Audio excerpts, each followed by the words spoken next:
জেরোমীয় পুস্তক অধ্যয়নে আপনাকে স্বাগত। জেরোমীয় ক্রন্দনের ভাববাদী হিসেবে পরিচিত, কারণ প্রমাণ আছে যে তার হৃদয় ভেঙেছিল।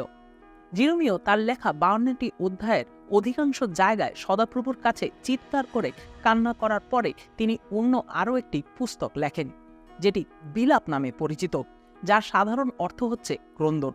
জেরোমীয় 4 অধ্যায় 19 পদে তিনি এই কথা বলেন, হায় আমার অন্তর, আমার অন্তর, আমি যন্ত্রণায় মোচড় খাচ্ছি। হায় আমার অন্তর, আমার ভিতরে আমার অন্তর ধূপ ধূপ করছে।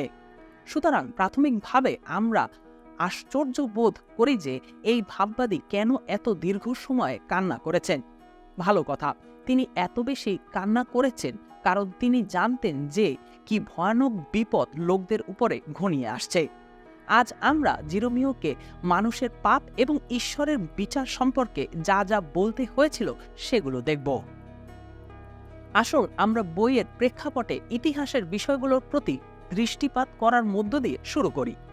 জেরোমীয় যোশীয় রাজার রাজত্বের 13 বছরের সময় তার পরিচর্যা কাজ শুরু করেন। যোশীয় একজন ভালো রাজা ছিলেন বটে, কিন্তু ঈশ্বরের লোকেরা ছিল ধর্মভ্রষ্ট, যার মানে হলো তারা একেবারে এবং সম্পূর্ণরূপে ঈশ্বরকে পরিত্যাগ করেছিল। জেরোমীয়র যন্ত্রণা শুরু হয় যখন তিনি জানতে পারেন যে লোকেরা ঈশ্বরের কাছ থেকে অনেক দূরে রয়েছে। তিনি এই দর্শনেও দেখলেন যে তাদের পাপের ফলস্বরূপ তাদের প্রতি কি কি ঘটবে। তার বলা এই ভবিষ্যৎবাণী সত্যে পরিণত হয়েছিল। জেরুসালেম পতিত হয় এবং বাবিল রাজ কর্তৃক জিহুদার লোকদের হত্যা করা হয়, কিংবা তাদেরকে বন্দী করে বাবিলে নিয়ে যাওয়া হয়। জেরোমীয় অনেক বছর যাবৎ প্রচার করেন। তিনি জেরুসালেমের নগরীর পত্তনের আগে ও পরে চিৎকার করে কান্না করেন। তিনি প্রচার করেন যে জিহুদার রাজারা উঠবেন, আবার পতিত হবেন।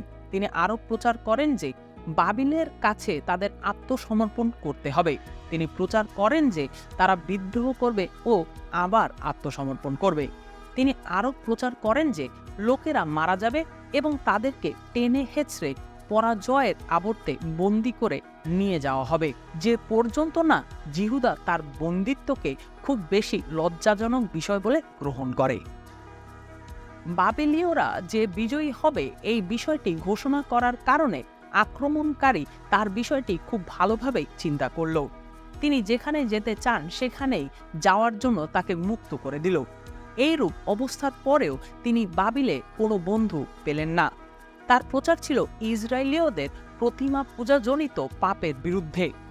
লোকেদের অবিরত পাপ কাজ ও ঈশ্বরের কাছ থেকে সম্পূর্ণভাবে দূরে থাকার কারণে তারা এখন বন্দিরূপে জীবনযাপন করছে। ঈশ্বরের কাছে পুনরায় ফিরে আসার বিষয়টি জিহুদার লোকরা প্রত্যাখ্যান করার কারণে জেরোমীয় সবসময় দুঃখ ভারাক্রান্ত হৃদয়ে তাদের কাছে বিচারদণ্ডের বাণী ঘোষণা করতেন। দ্বিতীয় বংশাবলী 7 অধ্যায় 14 পদে উল্লেখিত জেরোমীয়র বাণীটি যখন ঘোষণা করা হয় তখন এটিকে সার সংক্ষেপ করে এভাবে বলা হয়, যদি আমার লোকেরা, যাদের আমার লোক বলে ডাকা হয়, তারা যদি নম্র হয়ে প্রার্থনা করে ও আমার দয়া চায় এবং মন্দ পথ থেকে ফেরে, তবে স্বর্গ থেকে তা শুনে আমি তাদের পাপ ক্ষমা করব এবং তাদের দেশের অবস্থা ফিরিয়ে দেব।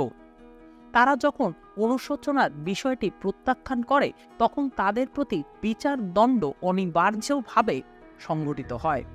এখানে একটি বিষয় লক্ষণীয়, ঈশ্বর যখন জেরোমীয়র কাছে তার বিচারদণ্ডের কথা প্রকাশ করেন তখন তিনি কিন্তু বাবিল সেনাবাহিনীর হুঙ্কার ও লোকদের আর্তনাদের রব শুনতে পান। আর এই প্রচণ্ড ভয়ের বিষয়টি জেরোমীয়র কান্নার কারণ হয়ে দাঁড়িয়েছিল। হায় আমার অন্তর, আমার অন্তর, আমি যন্ত্রণায় মোচড় খাচ্ছি। হায় আমার অন্তর, আমার ভিতরে আমার অন্তর ধূপ ধূপ করছে। তিনি তার লোকদের এইরূপ ভয়ঙ্কর কষ্টের বিষয়টি চিন্তাও করতে পারছিলেন না। জেরোমীয়র এই বার্তা দুটি ভাগে বিভক্ত। বাণীর প্রথম অংশ দখল হওয়া ও বন্দিদশা সংক্রান্ত, আর এর দ্বিতীয় অংশটি প্রত্যাশা ও পুনর্গঠন সংক্রান্ত। জেরোমীয় প্রত্যাশার কথা খুবই জোরের সাথে ঘোষণা করতেন এবং সেটি এতটা বিশ্বাস করতেন যে জিরোমীয় ৩৮ অধ্যায় তিনি জিহুদার লোকদের আত্মসমর্পণ করতে উৎসাহিত করেন, যেন পুনর্স্থাপন কাজ শুরু হতে পারে। জিরোমীয় ৩৮ অধ্যায় ২ থেকে ৩ পদে যে ভবিষ্যৎবাণী করা হয়েছে তা হল, যে কেউ এই শহরে থাকবে সে হয় যুদ্ধে, না হয় দুর্ভিক্ষে কিংবা মরকে তারা যাবে, কিন্তু যে কেউ বাবিলদের কাছে যাবে সে মরবে না, সে তার প্রাণ কোনো মতে বাঁচাতে পারবে। অতঃপর সদাপ্রভু বলেন, এই শহর নিশ্চয়ই বাবিলের রাজার সৈন্যদলের হাতে দিয়ে দেওয়া হবে, তারা এটি অধিকার করবে। এই কথা বলার জন্য জিহুদার লোকরা তাকে ঘৃণা করল এবং বলল যে তিনি তাদের সাথে বিশ্বাসঘাতকতা করেছেন। তারা তাকে একটি অন্ধকূপে ছুঁড়ে ফেলে দিল, আর তারা তাকে কাদায় পূর্ণ একটি গর্তে দড়ি দিয়ে নামিয়ে দিল, যেন তিনি এই নোংরা কাদার মধ্যে সম্পূর্ণভাবে ডুবে না যান। তার সাথে কতই না জঘন্য ব্যবহার করা হলো, কিন্তু এত কিছু তাকে তার পরিচর্যার কাজ থেকে দমিয়ে রাখতে পারল না। তিনি ১৮ অধ্যায় অত্যন্ত গুরুত্বপূর্ণ একটি উপদেশ প্রদান করেন, যেটিকে বলা হয় পুনরায় নির্মাণকৃত পাত্র। জিরোমীয় একটি মাটির পাত্র নির্মাণ করার কারখানায় যান। তিনি সেখানে থাকতে থাকতে লক্ষ্য করলেন যে কুমার মাটির পাত্র নির্মাণ করছে। সে পাত্রগুলো সুন্দর করার চেষ্টা করছে বটে, কিন্তু সেগুলো তার মনের মতো হচ্ছে না। কাজেই সে প্রচণ্ড বিরক্ত হয়ে সেটি নষ্ট করে ফেলে এবং সে আবার সেই মাটি দিয়ে অন্য একটি পাত্র নির্মাণ করে। জিরোমীয় এই বিষয়টি ১৮ অধ্যায় ৬ পদে ব্যাখ্যা করে বলেন, হে ইসরায়েলের লোকেরা, আমি কি এই কুমারের মতো তোমাদের সঙ্গে ব্যবহার করতে পারি না? সদাপ্রভু বলেন, হে ইসরায়েলের লোকেরা, কুমারের হাতে কাদার মতোই তোমরা আমার হাতে আছো। জিরোমীয় তার প্রচার বা উপদেশে এই কথা বলেন, তোমরা এই সমস্ত লোকেরা ঈশ্বর যেভাবে চান তোমরা ঠিক সেইভাবে ফিরে আসছো না। সুতরাং ঈশ্বর তোমাদিগকে সংশোধন করছেন, ঈশ্বর তোমাদের বিচার করছেন, ঈশ্বর তোমাদের পুনরায় গঠন করতে ও সম্পূর্ণ নতুন পাত্ররূপে তৈরি করতে যাচ্ছেন। তোমরা যখন বাবিলীয়দের বন্দিত্ব থেকে ফিরে আসবে তখন তোমরা সম্পূর্ণ নতুন মানুষে পরিণত হতে যাচ্ছ। এখন আপনাকে কিছু জিজ্ঞাসা করতে দিন, আপনি কি নতুনভাবে গঠিত হয়েছেন? ঈশ্বর আপনার জীবনে সুন্দর কিছু গঠন করতে চান? আপনি তাকে কুমারের কাদা মাটির মতো নিজেকে তৈরি করতে দিন। আজই আপনি আপনার জীবনের নিয়ন্ত্রণ ভার তাকে দিন। জিরোমীয় যখন কোনো বিষয়ের গভীরে অবস্থিত সাধারণ কিছু ব্যবহার করতেন তখন তিনি এই ধরনের প্রচার করতেই পছন্দ করতেন। আমরা ১৯ অধ্যায়ে উল্লেখিত এই সব প্রচারের আর একটি দেখতে পাই। একদিন ঈশ্বর জিরোমীয়কে সুন্দর একটি মাটির পাত্র নিয়ে নগরীর কোনো একটি ফটকে যেতে বললেন। তিনি যখন দেখলেন যে লোকেরা তার প্রতি মনোযোগী, যার মধ্যে বৃদ্ধ নেতা ও পুরোহিতরা রয়েছে, তখন তিনি হঠাৎ করেই মাটির পাত্রটি সজোরে মাটিতে ফেলে সম্পূর্ণ নষ্ট করে ফেললেন। এর ফলে সেখানে যে প্রচণ্ড শব্দ হয় তাতে যারা তা দেখছিল তাদের সকলের মনে বড় ধরনের ছাপ বা প্রভাব বিস্তার করে। আর তারপর তিনি জিরোমীয় ১৯ অধ্যায় ৩ থেকে ৪ পদে উল্লেখিত ভবিষ্যৎবাণীর প্রাসঙ্গিকতা তুলে ধরেন। হে জিহুদার রাজারা ও জেরুসালেমের লোকেরা, আমি ইসরায়েলের ঈশ্বর সর্বক্ষমতার অধিকারী সদাপ্রভু যে কথা বলছি তা শোনো। আমি এই জায়গার উপরে এমন বিপদ আনব যে যারা তা শুনবে তাদের প্রত্যেকের কান শিউরে উঠবে। এর কারণ হলো তারা আমাকে ত্যাগ করেছে এবং এই জায়গা দেবতাদের জায়গা বানিয়েছে। তারা এমন সব দেবতাদের কাছে ধূপ জ্বালিয়েছে যাদের কথা তাদের পূর্বপুরুষরা কিংবা জিহুদার রাজারা কখনো জানত না। এছাড়া তারা এই জায়গা নির্দোষীদের রক্ত দিয়ে পূর্ণ করেছে। এই বাক্যাংশটি এই কথা বলে যে দুইবার যখন আমরা সমস্যার দিকে অগ্রসর হই প্রথমটি হলো, আমরা যখন ঈশ্বরের পথ থেকে বিপথে যাই তখন আমরা বিপদে পড়ি। জিরোমিও বলছেন যে জিহুদার লোকেরা বিপথে গিয়েছে কারণ তারা ঈশ্বরকে ত্যাগ করেছে কিংবা তাকে সম্পূর্ণভাবে ভুলে গেছে। আর দ্বিতীয়টি হলো, আমরা যখন আমাদের নিজেদের পথের দিকে ঘুরে যাই তখন আমরা বিপদে পড়ি। জিহুদার লোকেরা ঈশ্বর যা কখনো করতে বলেননি সেই পথেই তারা বলিদান ও উপাসনা করত। তারা ঈশ্বরের কাছ থেকে সরে গিয়ে বিপথে চলাফেরা করত, কারণ ঈশ্বর তাদের যা যা করতে বলেছেন তারা তা না করে বরং তারা তাদের ইচ্ছে মতো কাজ করা পছন্দ করত। ঈশ্বর কখনো কখনো আমাদেরকে আমাদের নিজস্ব গতিপথে চলতে দেন এবং তিনি সেই পরিণতি বা ফলগুলোকে আমাদেরকে শিক্ষা দেওয়ার কাজে ব্যবহার করেন, কারণ এই যেন আমরা সেখান থেকে শিক্ষা লাভ করি ও বৃদ্ধি পাই। যাই হোক, কখনো কখনো আমরা অনেক দূরবর্তী জায়গায় বিচরণ করি আর সেখান থেকে পাওয়া ক্ষত বা আঘাত চিরস্থায়ী রূপ নেয়। এখন ঈশ্বর আমাদেরকে ওই সব পরিণতির মধ্যে ব্যবহার করতে চান, কিন্তু আমাদের অবশ্যই প্রথমে নতুনত্বের মাঝে নিজেদের গঠন করতে হবে। আমাদের অবশ্যই দুর্দশা বা বিপর্যয়ের মধ্য দিয়ে যেতে হবে। হতে পারে সেগুলো অনেক বড় বড় বিপর্যয়, কিন্তু পরিশেষে আমরা যদি তার কাছে নিজেদের সমর্পণ করি তাহলে আমরা নতুন পাত্র হিসেবে বেরিয়ে আসব। এইসব উপদেশ প্রচার করার পরে তিনি আশা বা প্রত্যাশার বাণী ঘোষণার দিকে অগ্রসর হন। এক্ষেত্রে জিরোমিও 29 অধ্যায় 11 পদ একটি বড় উদাহরণ। এই বাক্যাংশের মধ্যে ভাববাদী বাবিলীয় বন্দীদের প্রতি একটি চমৎকার বাণী লিপিবদ্ধ করেছেন। আমরা নতুন পাত্র হয়ে উঠি। তারা সবেমাত্র তাদের বন্দিত্বের জীবন শুরু করেছে, তথাপি ঈশ্বর জিরোমিওকে মনে করিয়ে দেন যে তিনি তার লোকদের কখনোই ভুলে যাবেন না। জিরোমিওর মধ্য দিয়ে তিনি তার লোকদের উদ্দেশ্যে এই কথা বলেন, তোমাদের জন্য আমার পরিকল্পনার কথা আমি জানি, তা তোমাদের মঙ্গলের জন্য, ক্ষতির জন্য নয়। সেই পরিকল্পনার মধ্য দিয়ে তোমাদের ভবিষ্যতের আশা পূর্ণ হবে। এটি হচ্ছে ঈশ্বরের কাছ থেকে আসা তার লোকদের জন্য একটি বিরাট সান্ত্বনার বিষয়। জিরোমিও তাদের বন্দিত্বের শুরুতেই তাদের এই কথা বলেন, তোমাদের জন্য ঈশ্বরের পরিকল্পনা আছে আর সেই সব পরিকল্পনা তোমাদের কোনো ক্ষতি করবে না। একজন ভালোবাসাপূর্ণ বাবার মতোই ঈশ্বর তার লোকদের তাদের নিজেদের মঙ্গলের জন্যই তাদের শাসন করেন। লোকেরা যখন অনুভব করতে পারবে যে তাদের পরিস্থিতির কারণেই ঈশ্বর তাদের ত্যাগ করেছেন, তখন ঈশ্বর তাদের জানাতে চান যে তিনি এখনো পর্যন্ত তাদের পক্ষে কাজ করছেন। এর ফলস্বরূপ তাদের উচিত ঈশ্বরের শাসনকে উদ্যমশীলতা ও সম্মানের সহিত গ্রহণ করা।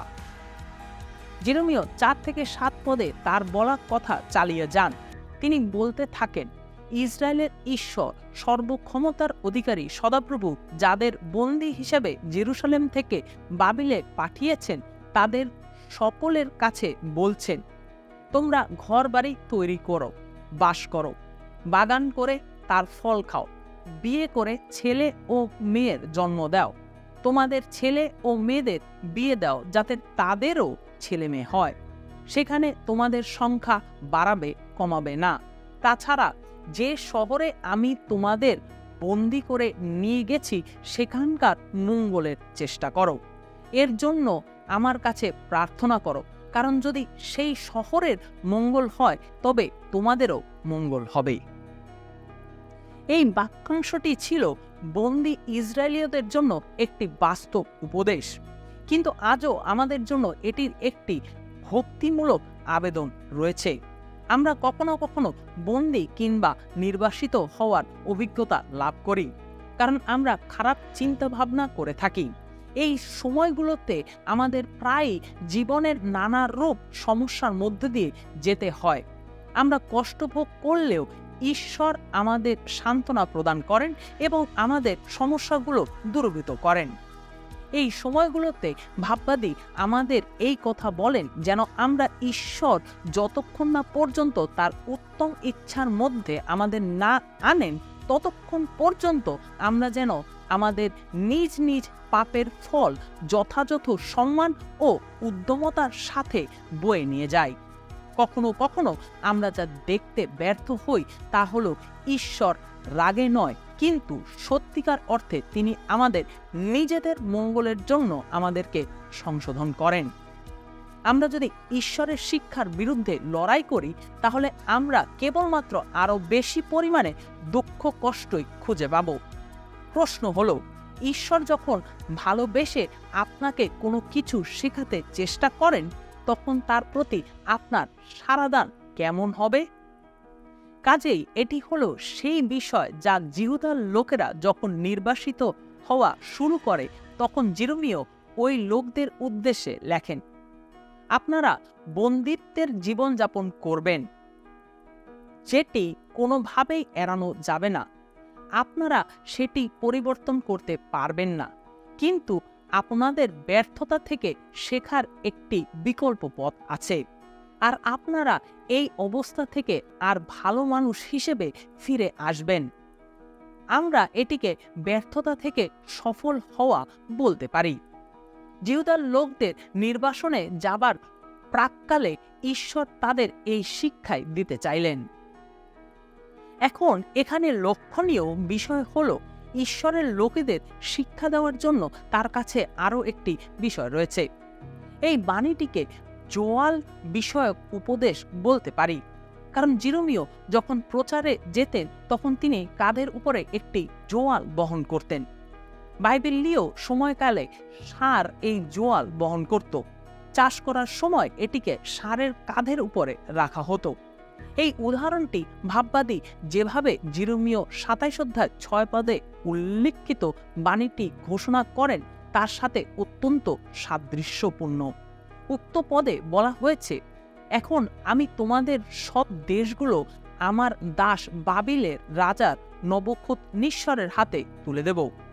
অতঃপর ভাববাদী 8 পদেও বলতে এই কথা বলতে থাকেন, কিন্তু কোনো জাতি বা রাজা যদি বাবিলের রাজা নবুকদনেস্বরের দাস না হয় কিংবা তার জোয়ালের নিচে কাঁধ না দেয়, তবে আমি সেই জাতিকে যুদ্ধ, দুর্ভিক্ষ ও নরক দিয়ে শাস্তি দেব, যে পর্যন্ত না আমি তার হাত দিয়ে সেই জাতিকে ধ্বংস করি।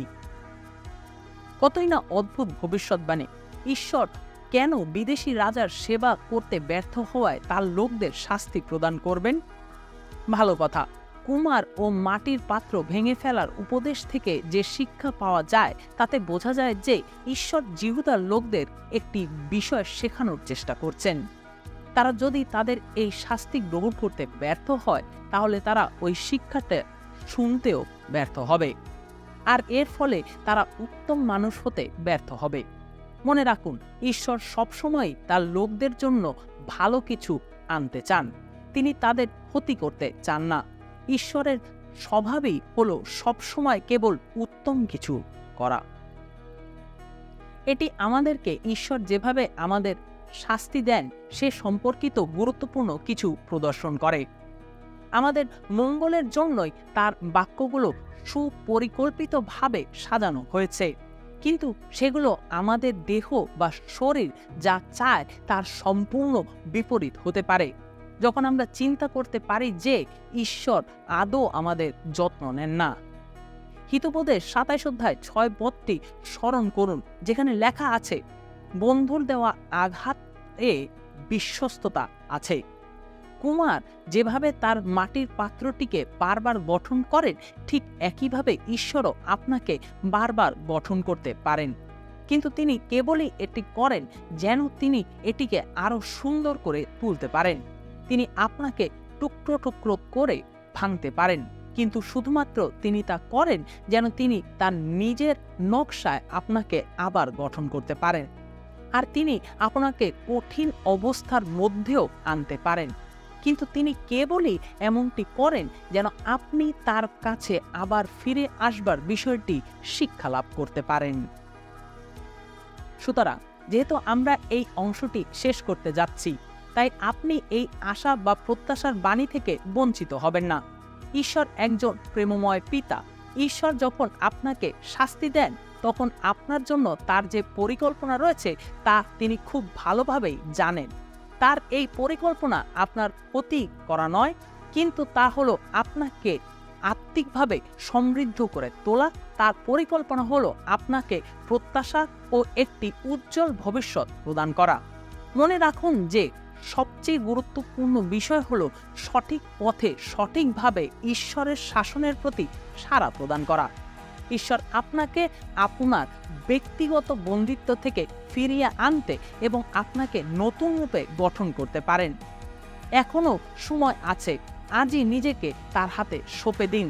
আপনার জীবনের জন্য ঈশ্বরের একটি পরিকল্পনা রয়েছে, আর একটি হচ্ছে প্রত্যাশা ও আনন্দপূর্ণ অনন্তকালীন ভবিষ্যতের উত্তম পরিকল্পনা।